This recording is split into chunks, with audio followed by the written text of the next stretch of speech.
Bonjour à tous et à toutes, c'est Mike 3D, comme vous avez pu le voir. Nous nous retrouvons pour une nouvelle aventure, cette fois-ci qui est consacrée bien évidemment à la 3D. Pourquoi ce revirement de situation? Je vais tout vous expliquer tout de suite dans un instant. C'est parti, let's go.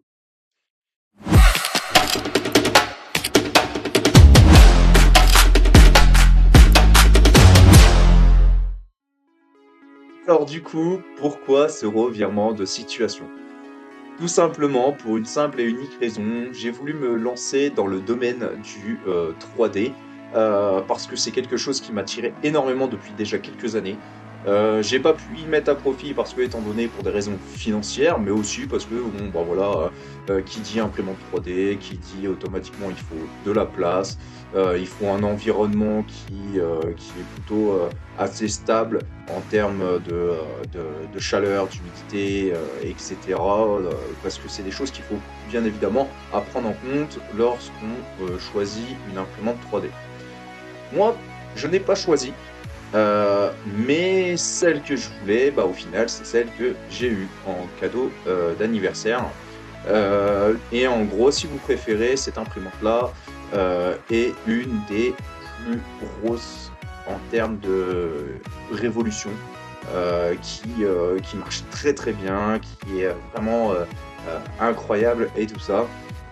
Et en fait, voilà, si j'ai voulu me lancer dans le domaine du 3D parce que je voulais mettre à profit mon côté créatif. Du coup, bah, comme vous le savez, hein, voilà, je suis dans le domaine du dessin, du tatouage et tout ça. Et moi, j'aime beaucoup le côté créatif. Je faisais beaucoup de créations. Je faisais des créations style un petit peu maquette, modélisation, des choses comme ça.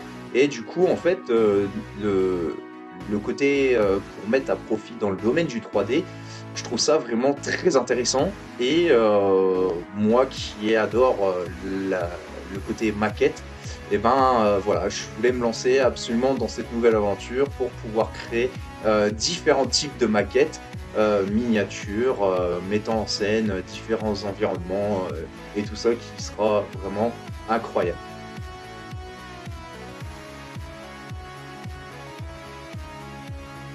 Ensuite, dans un second temps, pourquoi j'ai fait ce petit changement supplémentaire?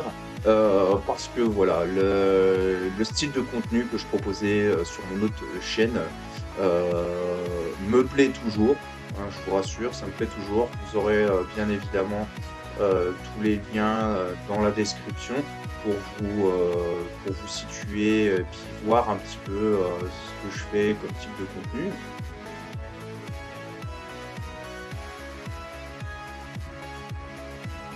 Alors, évidemment, quel modèle que j'ai pu utiliser ou que j'ai en ma possession? Eh ben, c'est tout simplement la Bambu Lab A1 Mini, une des machines vraiment les plus révolutionnaires sur le terme.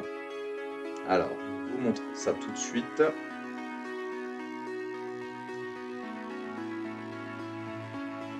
Voilà. Comme vous pouvez voir, on est sur un modèle qui est plutôt assez compact, petit, d'où le nom Bambu Lab Mini A1. C'est vraiment une machine qui est vraiment super sympa, avec laquelle on peut faire vraiment pas mal de choses. Franchement, c'est incroyable tout ce qu'on peut faire avec une toute petite machine comme celle-ci. On va pouvoir créer des modèles allant maximum en largeur 20 cm sur une hauteur maximale de 40 cm. Avec une vitesse d'impression quand même assez impressionnante, parce qu'on nous demande aussi le type d'impression, à quelle vitesse on veut que ça soit fait.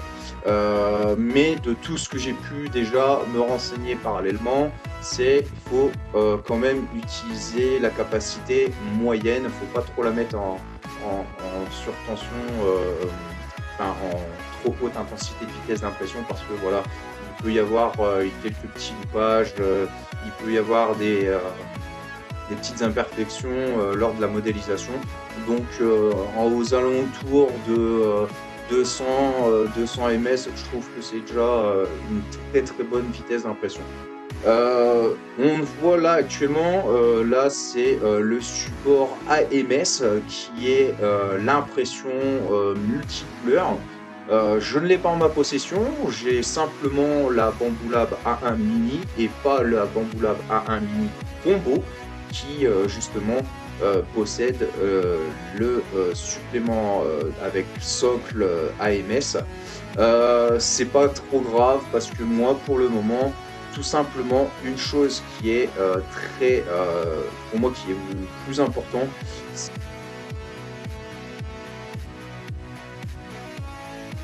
utiliser l'imprimante au maximum de ses fonctions en faisant que de l'impression avec une seule couleur.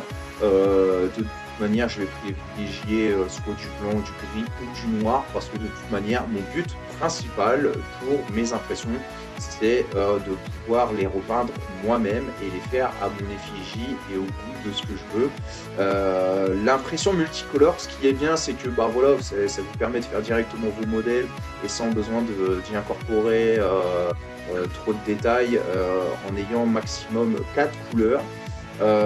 Mais le côté qui est beaucoup plus pratique lorsqu'on le fait soi-même, c'est qu'on peut vraiment jouer sur les nuances et les dégradés et incorporer des couleurs qu'on ne pourrait pas spécialement avoir en filament d'impression. Type de matériel, il y a plusieurs types. Vous avez du PLA, vous avez du flexible, euh, un matériau un petit peu plus résistant. Après, je les connais pas tous encore parce qu'il faut que je m'y fais avec le temps, je me familiarise un peu plus avec les différents matériaux qui sont proposés pour cette pression et c'est vrai que c'est pas évident quand on commence. La base principale, c'est surtout de vraiment se concentrer sur l'utilisation et le fonctionnement, se familiariser beaucoup avec le logiciel qui va vous permettre de faire vos différents réglages, ajustements, tout ce qui va être incrustation et tout par rapport à votre modèle. Donc ça, c'est des choses qui sont quand même assez importantes quand vous allez vous lancer dans le domaine du 3D. Mais voilà, c'est vraiment pas plus compliqué que ça, c'est vraiment pas très sorcier, mais en tout cas, j'espère que ça vous fera vraiment plaisir de consommer ce genre de contenu.